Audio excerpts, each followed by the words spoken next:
안녕하세요. 정치를 읽어주는 정치도감입니다.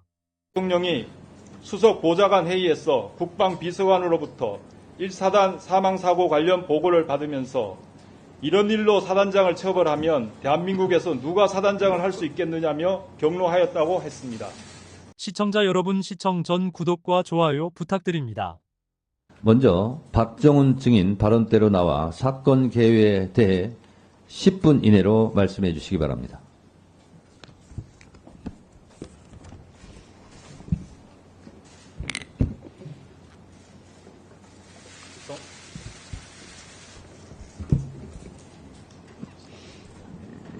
존경하는 국민 여러분, 저는 전 해병대 수사단장 박정훈 대령입니다. 오늘 저는 무거운 마음으로 이 자리에 섰습니다.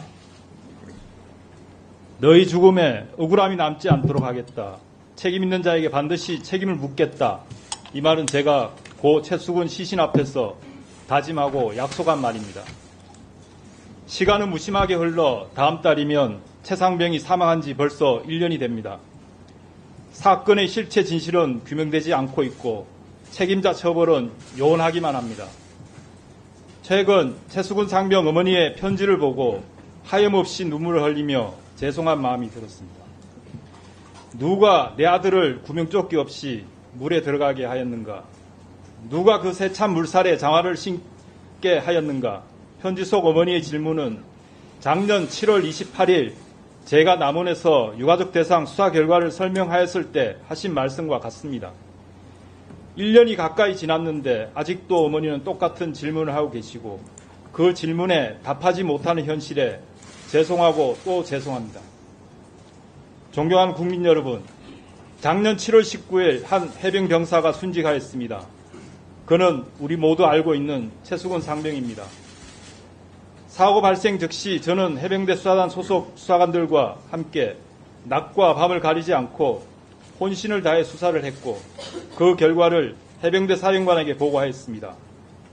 평소 같으면 수사단에서는 수사 결과를 해군 수사단 및 국방부 조사본부로 보고하고 관련 사건 기록 일체를 관할 경북 경찰청으로 넘겼을 것입니다. 하지만 해병대 사령관은 1사단장 보직 교대가 필요하다고 판단하고 그에 앞서 저에게 수사 결과를 직접 총장 및 장관께 보고하라고 지시했던 것입니다. 실제로 7월 30일 16시 30분경 장관 보고 시 제가 먼저 수사 결과를 보고하고 당시 배석하였던 모든 인원들이 밖으로 나간 후 약 15분간 사령관이 장관을 독대하면서 사단장 후속 인사 등에 대하여 보고하였습니다. 보고는 순조롭게 마쳤고 이제 절차대로 언론 브리핑, 사건 서류 2첨만 하면 되었습니다. 하지만 7월 31일 12시경 장관 보고 후 하루도 지나지 않아 언론 브리핑이 취소되고 모든 것이 혼란스럽게 되었습니다. 그리고 이전에는 알지 못했던 국방부 법무관리관이 저에게 전화하여 사건 인계서를 보내라, 죄명, 혐의자, 혐의 내용을 빼라, 수사라는 용어를 사용하지 마라 라는 등 이해할 수 없는 말을 하였습니다. 사령관 역시 혼란스러워하였습니다. 그런 사이 같은 날 17시경 사령관이 저를 집무실로 불렀습니다. 제가 사령관에게 물었습니다. 도대체 국방부가 왜 그러는 것입니까? 사령관은 저에게 오늘 오전 11시경 대통령이 수석 보좌관 회의에서 국방비서관으로부터 1사단 사망사고 관련 보고를 받으면서 이런 일로 사단장을 처벌하면 대한민국에서 누가 사단장을 할 수 있겠느냐며 경로하였다고 했습니다. 대통령이 국방과 관련하여 이렇게 화를 낸 적이 없다고도 했습니다. 그래서 제가 사령관에게 대통령께서 잘못 보고받으신 것 같습니다. 왜 사단장을 처벌하려는 것인가 라는 질문이 맞는데 왜가 빠진 것 같습니다. 제가 국방부에서 지시하는 대로 하였을 때 예견되는 문제점을 정리하여 보고드리겠습니다라고 하였습니다. 이후 저는 중앙수사대장, 1광역수사대장, 수사지도관 등과 함께 이 문제에 대하여 논의하였고 과거 사이버 댓글 사건 수사 외압 관련 국방부 장관, 조사본부장이 구속된 사례를 회상하면서 수사 서류를 변경할 수 없는 이유를 정리하였습니다. 언론에서 이미 공개된 고 상병 최수근 익사 사건의 관계자 변경 시 예상되는 문제점이라는 문건입니다. 저는 사령관에게 동문건을 보고하면서 상급 부대인 국방부 조사본부에서 재검토할 것을 건의드렸습니다. 사령관도 동의하였고 그렇게 일은 마무리될 것으로 생각하였습니다.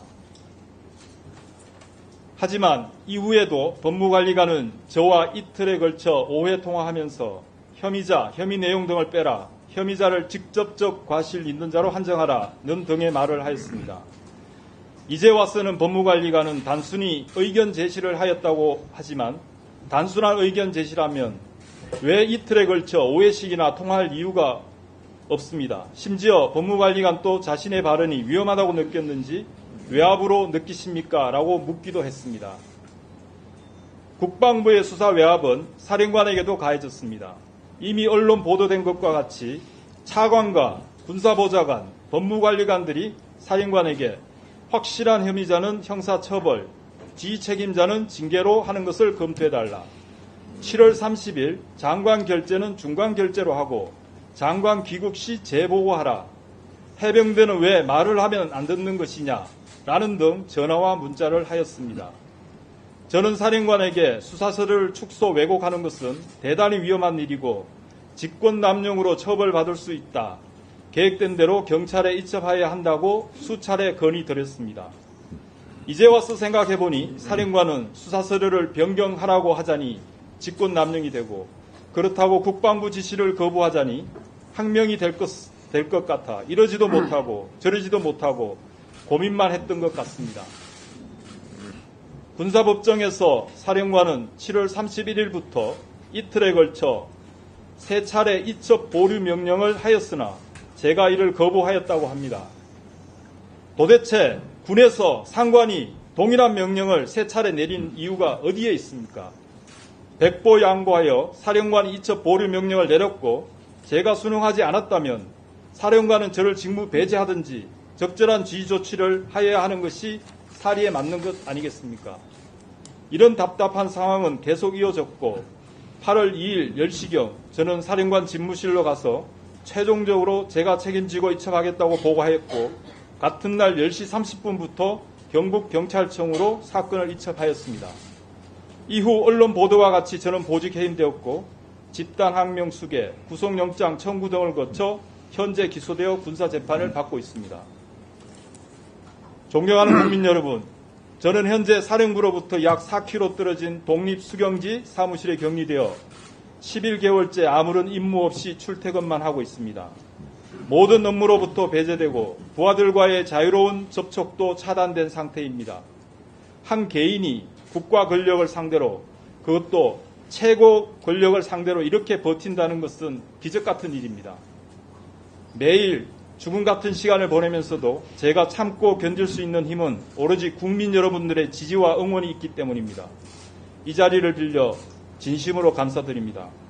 또한 저 멀리 백령도에서 김포, 포항 및 제주도까지 전후방 각지에서 자신보다 해병대와 국가를 위해 헌신하는 대다수 해병대 전우 여러분들께 진심으로 죄송한 마음을 전합니다.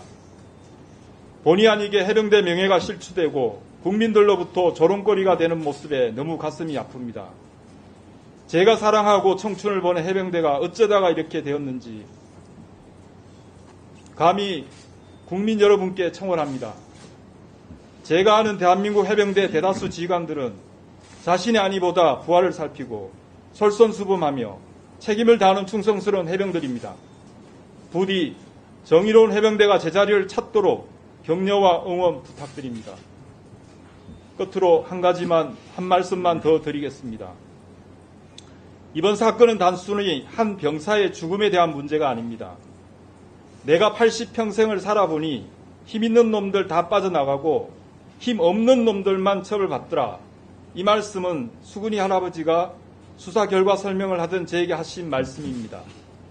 마치 성견 지명이 있으신 것처럼 대한민국은 법치국가입니다. 법 앞에 모든 국민은 평등합니다. 부유하든 가난하든 힘이 있든 힘이 없든 국민 모두는 법 앞에 평등하여야 하고 그것이 정의라고 생각합니다. 제가 할아버지에게 이런 약속을 드렸습니다. 비록 제가 수사 종결권은 없지만 제 손을 떠나기 전까지 오늘 설명드린 대로 이루어지도록 하겠습니다. 지금 또 하나밖에 없는 장손자를 잃고 억장이 무너진다는 할아버지의 눈빛을 잊을 수가 없습니다. 존경하는 국민 여러분, 대한민국은 국방의 의무가 있는 나라입니다. 모든 국민은 군과 직간접적으로 관련이 있을 수밖에 없습니다. 이번 사건은 반드시 올바르게 처리되고 책임 있는 자들은 합당한 책임을 져야 합니다. 그래야 제2의 수군이 같은 억울한 죽음을 예방할 수 있기 때문입니다. 부디 우리 사회에 진실을 밝히고 정의는 살아있음이 증명되도록 도와주세요. 저의 말을 경청해 주셔서 감사합니다. 윤석열을 탄핵을 해야 한다 생각하시면 구독과 좋아요를 눌러주세요.